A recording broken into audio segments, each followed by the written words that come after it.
Now, joining me to discuss more on this, I'd like to welcome in Caroline Wood, Senior Markets Correspondent for the network. So, Caroline, I appreciate you being here and walk us through what seems like a lot to break down from this report, because I would have said this wasn't maybe the most positive, but we are slightly higher on the session.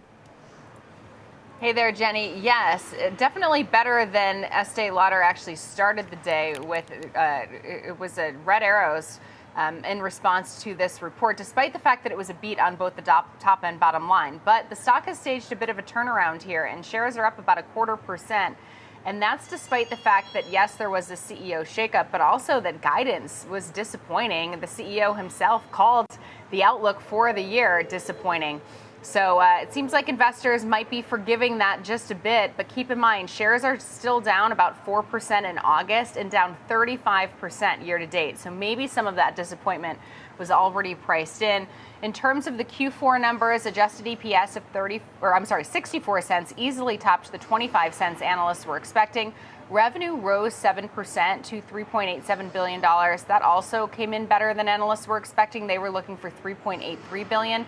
In terms of segment, skincare revenue growth was up 13%, makeup was flat, fragrance was down 1%, hair care was up 1%. But let's focus on that outlook.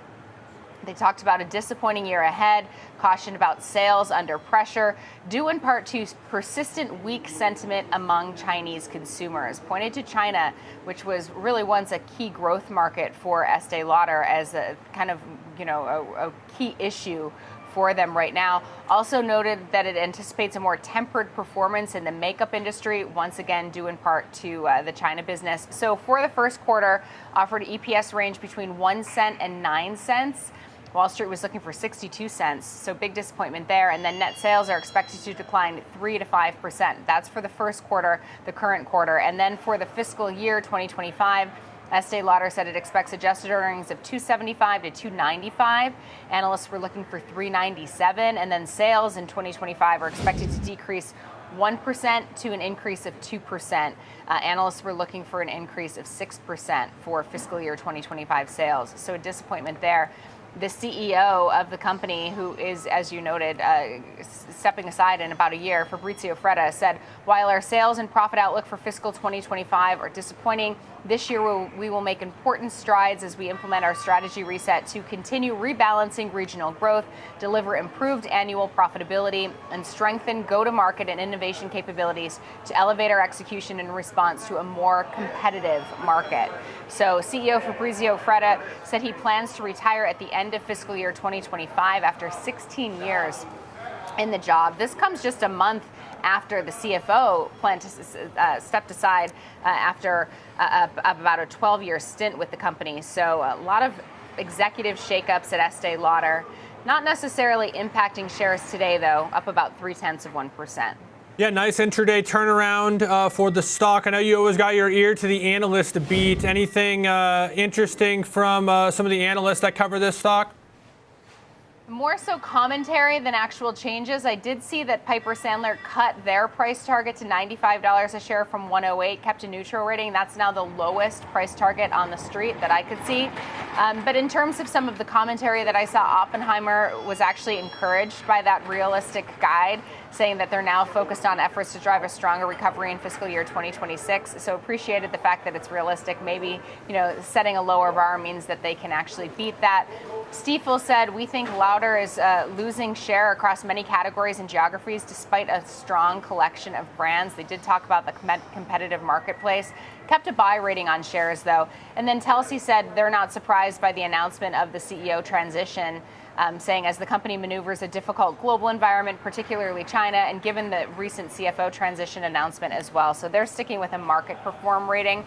We'll say in terms of the overall analyst rating, 72% have a hold rating on shares. The median price target, though, is 122. So that implies about 27% upside from current levels. So room to grow, but most of the analysts are kind of sticking on the sidelines for Estée Lauder. And so, Caroline, as far as I know the outlook was a concern, and to me, this was the first thing I saw, and I was shocked we didn't see more attention paid on some of the weakness out of China, the continued weakness we're seeing in China. I mean, this is, I know, still a brand that it caters here to North America, but internationally speaking, I was a bit concerned about the outlook for as far as that was concerned. Going forward, we're not expecting much improvement. So that, to me, the lack of clear expectation now for an improvement was concerning. Yeah, for sure. And China was such a key growth market for Estée Lauder. So I think that's, probably what's weighing on shares already. As I said, they're down about 35% year to date. But it wasn't just China that actually saw weakness. If you take a look at fiscal year 2024, sales in the Americas were down about 5%.